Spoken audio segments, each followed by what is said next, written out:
Obviously, I'm not going to be able to teach you everything you need to know to become a pro cosplayer in one YouTube video, but hopefully this can give you an overview and help you decide if it's something that you're interested in pursuing.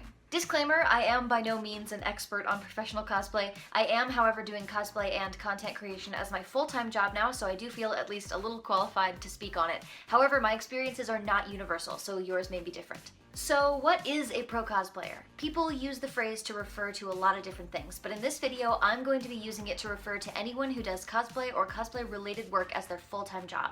So how many cosplayers are actually doing that? It is both more and less than people tend to think. Basically, most cosplayers are not making money, but it's more than just Jessica Nigri and Yaya Han. The big question that your hypothetical business-minded dad might hypothetically ask you about your future is this a viable, achievable career path? And that depends on many factors. Your personality, your work ethic, your goals, your geographical location, your physical appearance, even the shape of the cosplay industry itself, which is changing quickly and constantly. And of course, luck. Is it possible? Absolutely. Is it likely? Maybe not. It's definitely not a pursuit for the faint of heart, and no matter how hard you work, there's no guarantee that you'll succeed. But if you're sure that you want to do it, I see it as being broken down into two basic steps. Step 1, building an audience. As a cosplayer, you are an artist and an entertainer, and that means that your career is built on an audience, the people who will view your content and purchase your goods. That's why building an audience is an essential part of being a pro cosplayer. Numbers aren't everything, but they also aren't nothing. While it was possible in the early days of cosplay to build an audience and go pro extremely quickly, that is significantly more difficult now that the cosplay market is so saturated. You should assume that you will need to build an audience for years before cosplay can support you. That means producing consistent content, showcasing it well, and always working to improve your skills in construction, modeling, makeup, wig styling, prop building.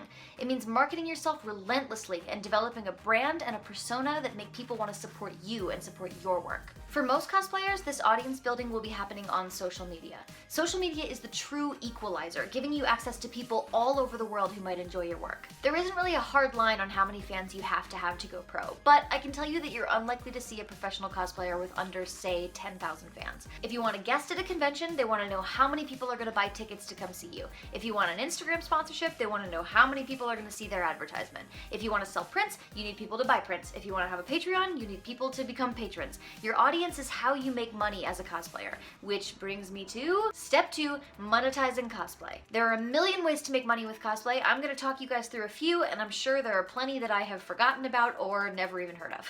The way most people assume cosplayers are going to make money is by selling costumes. Some cosplayers sell pre-made costumes, props, wigs, accessories, and some cosplayers make custom costumes for commissioners. But if you don't want to sell costumes, there are still plenty of ways to make money. The classic moneymaker for cosplayers is the convention appearance. A lot of cosplayers are paid for their attendance at a convention to judge the cosplay contest, give panels, and run a table in the vendor room. Cosplayers can also sell prints and other merchandise at their table for additional profit. You can also sell prints and merchandise online. You can sell all kinds of things online. I actually sell an ebook about how to launch a successful cosplay Patreon. Shameless plug. And many cosplayers sell sewing patterns or PDF walkthroughs of entire cosplays. Speaking of Patreon, that's another great opportunity for cosplayers. Some cosplayers make thousands of dollars a month on Patreon, enough for it to be your sole source of income. You can also make money from advertisements on your website, from ads on a YouTube channel, you can take sponsorship deals. Basically, the sky's the limit. I mean, look at Yaya Han, who has her own fabric line and produces commercial patterns for cosplayers. You can get creative and come up with new ways to make money. This industry is developing in front of our eyes. There are no rules. This is the bare minimum of information about professional cosplay. Being a full-time cosplayer is about more than just having a ton of Instagram followers or raking in the cash on Patreon. It's about community, it's about innovation, it's about flexibility. And you don't become a pro cosplayer overnight, so you'll spend years figuring out what pro cosplay means to you. If you want to pursue it, my best advice is just accept that it's going to be really, really hard. Be prepared to have to prove yourself again and again to people. Be prepared to have people look at you like you're crazy and tell you that you're going to fail. And be prepared to fail and have to try again. It's definitely not going to be easy, but if you succeed, it will definitely be awesome.